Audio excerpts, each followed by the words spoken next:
कहानी में अब आगे सुनिए भेदक प्रहार। सुबह का भोर हो रहा था। एक सुनसान पहाड़ी की छोटी घने सफेद कोहरे में लिपटी हुई थी, जिससे कुछ भी साफ साफ देख पाना मुश्किल था। Half half half. पहाड़ी के पीछे के घने जंगल में अचानक से भारी और गहरी सांसें लेने की आवाज गूंजने लगी।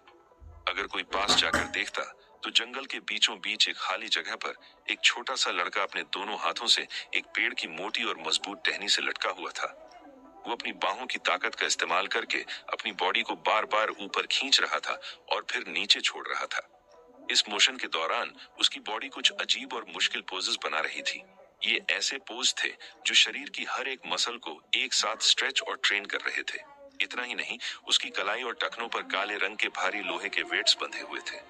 उसके पसीने की बूंदें कपड़ों से टपकते हुए उन लोहे के वेट्स पर गिर रही थी, जिससे वो भी पूरी तरह गीले हो चुके थे। नेचुरली ये लड़का आर्यन चौहान था।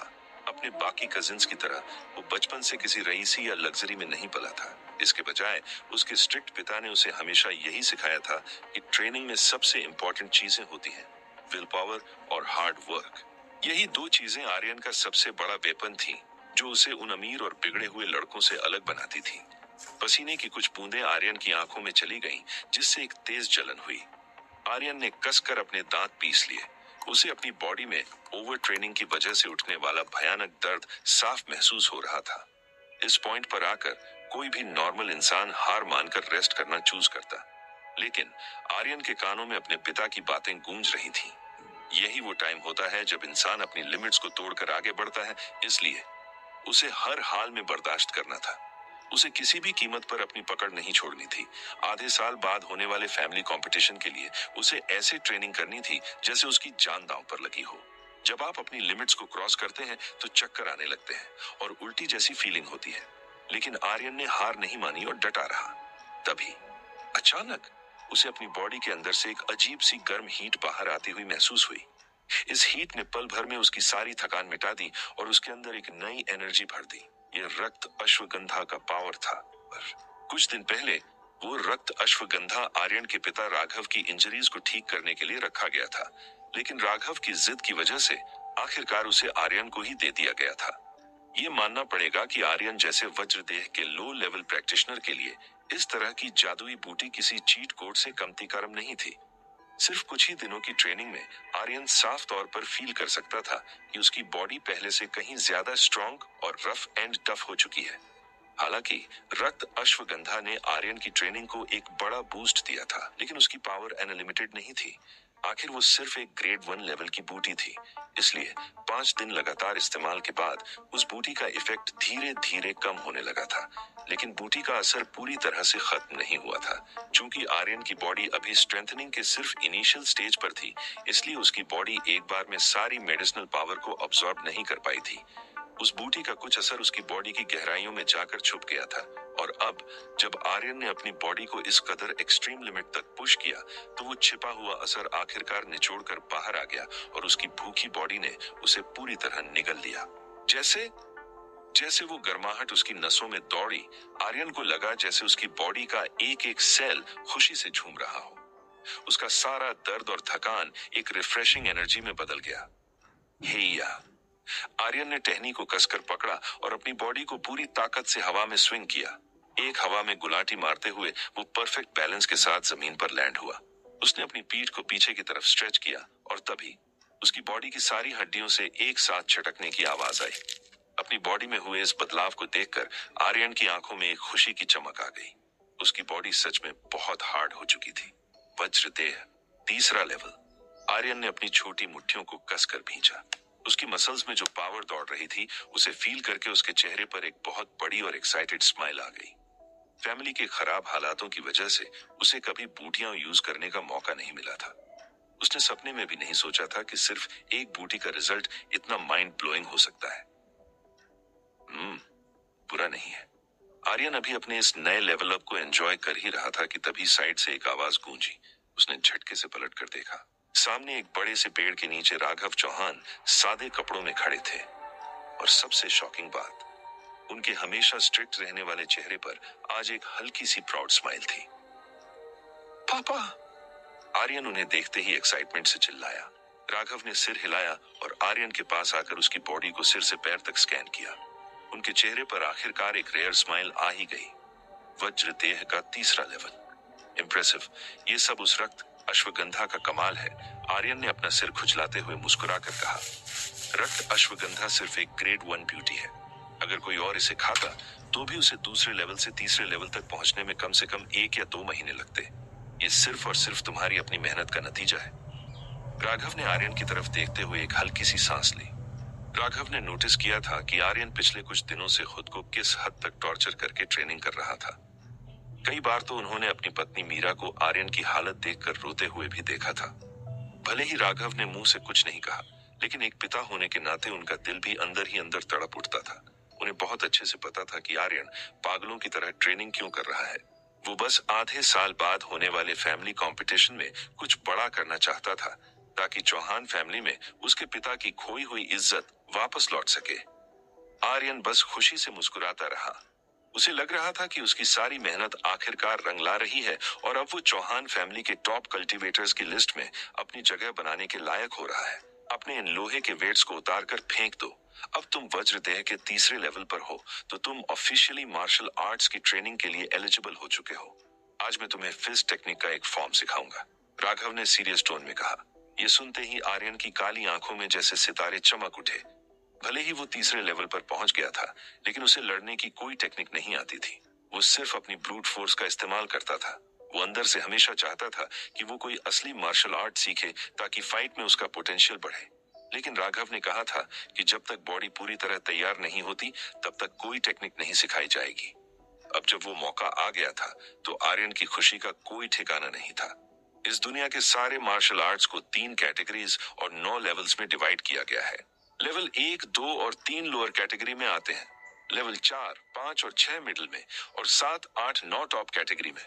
मैं तुम्हें जो सिखाने जा रहा हूं वो एक लोअर कैटेगरी लेवल 1 की फिस्ट टेक्निक है, जिसे कहते हैं भेदक प्रहार।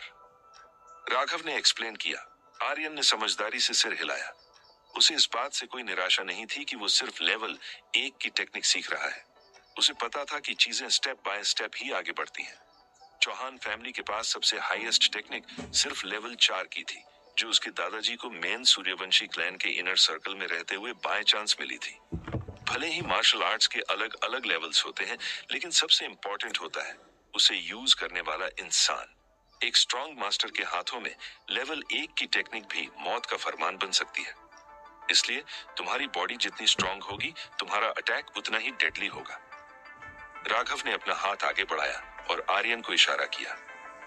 आओ, अपनी फुल स्पीड और फुल पावर के साथ मुझ पर अटैक करो। आर्यन ने पलकें झपकाई, तुरंत अपने हाथ के लोहे वाले वेट्स खोले और फुल स्पीड में डैश करते हुए राघव के सीने पर एक जोरदार मुक्का दे मारा। लेकिन राघव अपनी जगह से 1 इंच भी नहीं हिले। उन्होंने बस अपना हाथ आगे बढ़ाया और बहुत ही स्मूथ तरीके से अपनी हथेली आर्यन के स्लीव्स के ऊपर से स्लिप कर दी। एक हल्की सी चटकने की आवाज आई और अगले ही पल आर्यन दर्द से पीछे की तरफ उछल पड़ा। उसने दांत पीसते हुए जल्दी से अपनी स्लीव्स ऊपर की तो देखा कि उसका पूरा हाथ एकदम लाल पड़ चुका था। भेदक प्रहार का मेन सीक्रेट है अपने कपड़ों से चिपक कर फोर्स जनरेट करना। अगर मैंने अभी थोड़ी सी भी और ताकत लगाई होती या प्राण एनर्जी का इस्तेमाल किया होता, तो तुम्हारे कपड़ों के साथ साथ तुम्हारी बाह की सारी हड्डियां चकनाचूर हो चुकी होती, राघव ने कैजुअली कहा। इस भेदक प्रहार को मास्टर करने के लिए तुम्हें अपने कपड़ों के साथ ट्रेनिंग करनी होगी। इस टेक्निक में जब फोर्स स्लीव्स के थ्रू बाहर निकलता है, तो कपड़ों से एक तेज आवाज आती है। इस टेक्निक के टोटल 9 फॉर्म्स हैं, जिन्हें 9 गूंज भी कहा जाता है।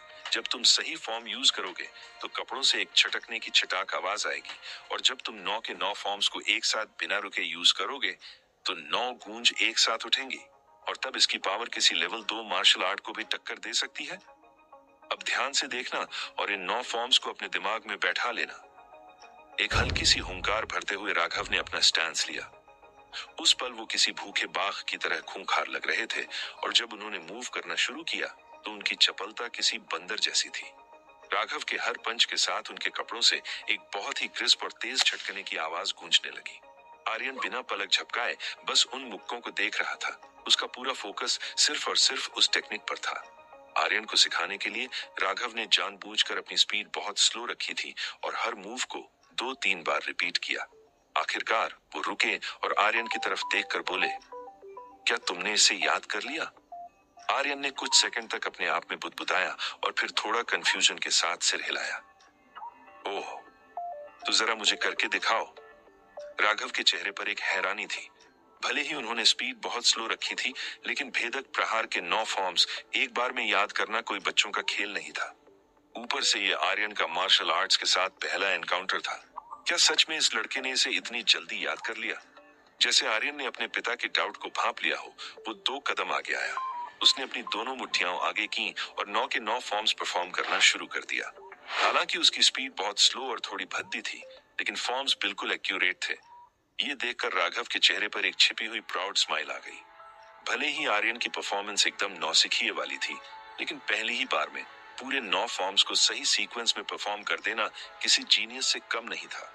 राघव को समझ आ गया था कि आर्यन के अंदर भी वही टैलेंट है जो उनके अंदर उनकी जवानी के दिनों में हुआ करता था। पापा, जब मैं भेदक प्रहार कर रहा हूं तो मेरे कपड़ों से कोई आवाज क्यों नहीं आ रही? आर्यन ने अपने धीमे फॉर्म्स को पूरा करते हुए थोड़ा निराश होकर पूछा। अरे बेवकूफ लड़के, अगर आवाज निकालना इतना ही आसान होता तो इस टेक्निक का नाम इतना भारी भरकम थोड़े ही होता, राघव ने मजाक में डांटते हुए कहा। याद रखो, जब तुम ट्रेनिंग करो तो अपनी बॉडी के अंदर पावर के फ्लो को फील करो। जब तुम अपने कपड़ों को अपनी पावर के डायरेक्शन में मूव करा लोगे, तब जाकर तुम इस टेक्निक में सक्सेसफुल होगे। चलो, कुछ और बार ट्राई करो। आर्यन ने उन बातों को दिमाग में रिपीट किया और वापस प्रैक्टिस में लग गया। वहीं राघव साइड में खड़े होकर उसकी गलतियों को सुधारते रहे। जंगल की उस खाली जमीन पर आर्यन किसी मशीन की तरह पंच पे पंच चलाता रहा। उसका पूरा शरीर पसीने से भीग चुका था, लेकिन उसके छोटे से चेहरे पर जो सीरियसनेस थी, वो 1 सेकंड के लिए भी कम नहीं हुई। दोपहर बीत गई। आर्यन बिना एक पल रुके प्रैक्टिस करता रहा। उसकी मेहनत बेकार नहीं जा रही थी। वो अब उन 9 फॉर्म्स में काफी स्मूथ हो गया था। भले ही वो अभी तक कोई आवाज प्रोड्यूस नहीं कर पाया था, लेकिन उसका डेडिकेशन रत्ती भर भी कम नहीं हुआ था। आज की ट्रेनिंग यहीं खत्म करते हैं, बाकी की प्रैक्टिस कल करेंगे, राघव ने आसमान की तरफ देखते हुए कहा। जब उन्होंने पसीने में लथपथ आर्यन को देखा तो उनके अंदर भी एक अजीब सा इमोशन जाग गया। वो मन ही मन दुखी थे कि उनके डिप्रेशन और हार ने उनके बेटे को अपनी उम्र से कहीं ज्यादा जल्दी मैच्योर बना दिया था। जी पापा, आप घर जाकर रेस्ट कीजिए, मैं बस थोड़ी देर और रुक कर आता हूँ, आर्यन ने बिना रुके पंच मारते हुए कहा। वो पूरी तरह से अपनी मसल्स के अंदर पावर के फ्लो को फील करने में खोया हुआ था। राघव ने हेल्पलेस होकर अपना सिर हिलाया। आर्यन की प्रोग्रेस बहुत तेज थी, लेकिन भेदक प्रहार से पहली आवाज निकालना कोई मजाक नहीं था। राघव को भी पहली बार आवाज निकालने में पूरा 1 हफ्ते लग गया था। ठीक है, मैं निकल रहा हूँ। राघव पीछे मुड़े और अपने हाथ पीछे बांधकर चलने लगे। मुड़ते ही उनके चेहरे पर एक गहरी संतुष्टि वाली स्माइल आ गई। आज आर्यन ने जो परसेप्शन दिखाई थी, उसने राघव का दिल खुश कर दिया था। इस बच्चे का टैलेंट सच में अनबिलीवेबल है और इसकी विल पावर मेरे प्राइम टाइम से भी ज्यादा है। मुझे नहीं लगता कि पहली आवाज निकालने में इसे 1 हफ्ते से ज्यादा टाइम लगेगा, राघव मन ही मन सोच रहे थे। तभी जैसे ही राघव के दिमाग में यह ख्याल आया, उनके ठीक पीछे से एक बहुत ही लाउड, एकदम क्लियर और क्रिस्प चटाक की आवाज हवा में गूंज उठी। ये आवाज सुनते ही राघव के कदम वहीं के वहीं जम गए। उनकी बॉडी एकदम स्टिफ हो गई और उनकी आंखों में शॉक और एक्साइटमेंट की एक तेज चमक दौड़ गई। मुझे लगता है इसके लिए ये कोई मुश्किल काम नहीं, बल्कि बहुत ही मामूली सी बात थी।